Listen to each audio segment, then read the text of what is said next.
now is the winter of our discontent.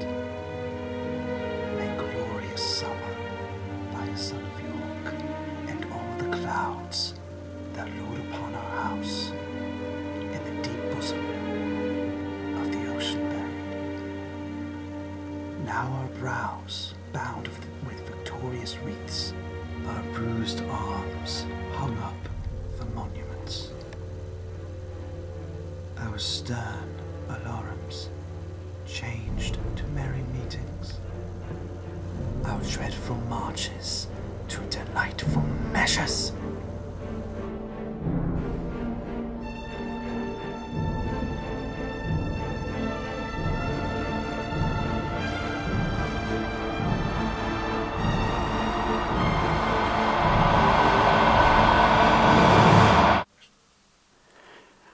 And now, to fright the souls of fearful adversaries, he capers nimbly in a lady's chamber to the pleasing of a lute. But I, that am not shaped for sportive tricks, nor made to court an amorous looking-glass, I, that am curtailed of this fair proportion, cheated of fortune by dissembling nature, formed and finished, sent before my time to this breathing world, scarce half made up, but so lamely, so unfashionable. The dogs bark at me as I hold by them. Why, I, in this weak, piping time of peace, have no delight to pass away the time. My shadow in the sun, descent upon my own deformity, and therefore, since I cannot prove a lover, to entertain these fair, well-spoken days.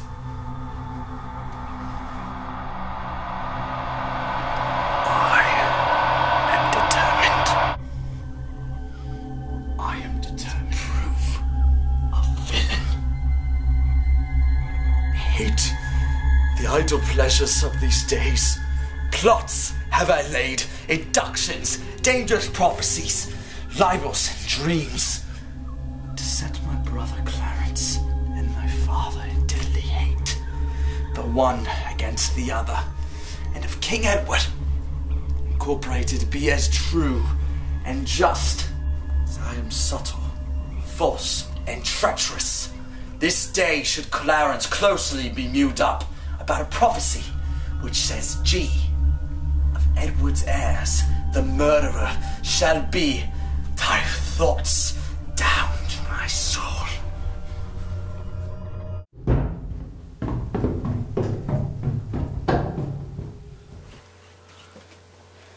Here Clarence comes.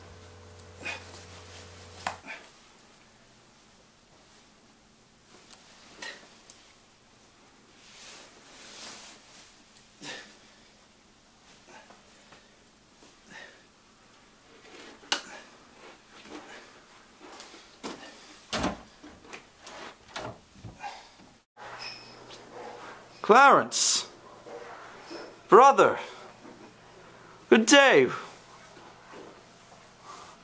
What means your anger?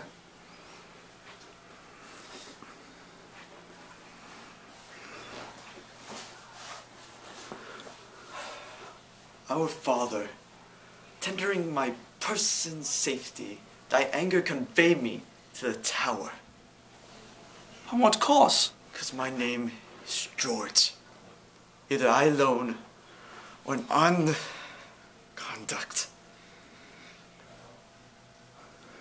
Alack, my lord, that fault is none of yours. He should for that commit your godfather, O belike our father.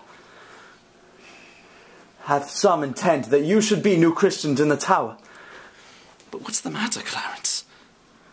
Richard, when I know, for I protest, as yet I do not. What as I can learn, Father hearkens after prophecies and dreams, and from the crossbow plucks the letter G, and says a wizard told him that by G, his issue, disinherited, should be, and for my name, George. It follows in his thoughts that I am he.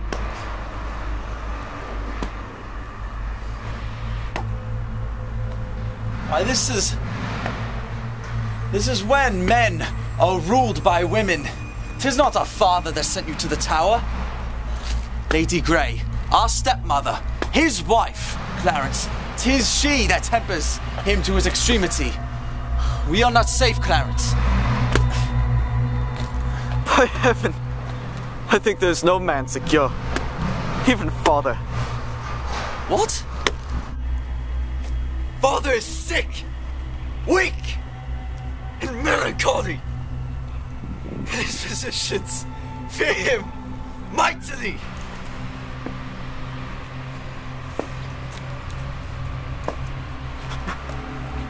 St. John, that is bad news indeed. False. Well, your imprisonment shall not be long. I will deliver you, or even lie for you. Please, brother.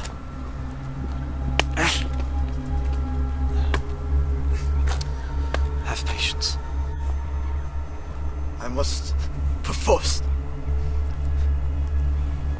Farewell, brother.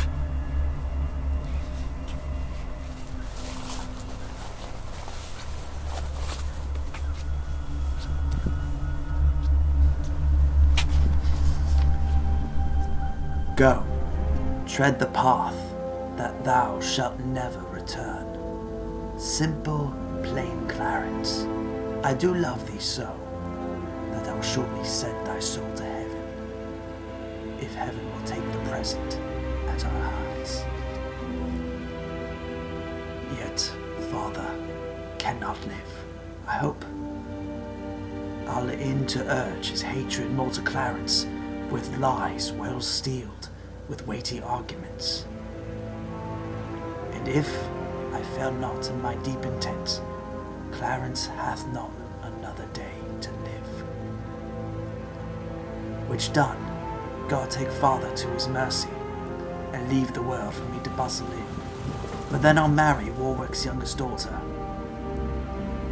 What though I killed her husband and her father? The readiest way to make the wench amends is to become her husband and her father, the which will I, not also much for love, as for another secret, close intent, by marrying her, which I must reach unto.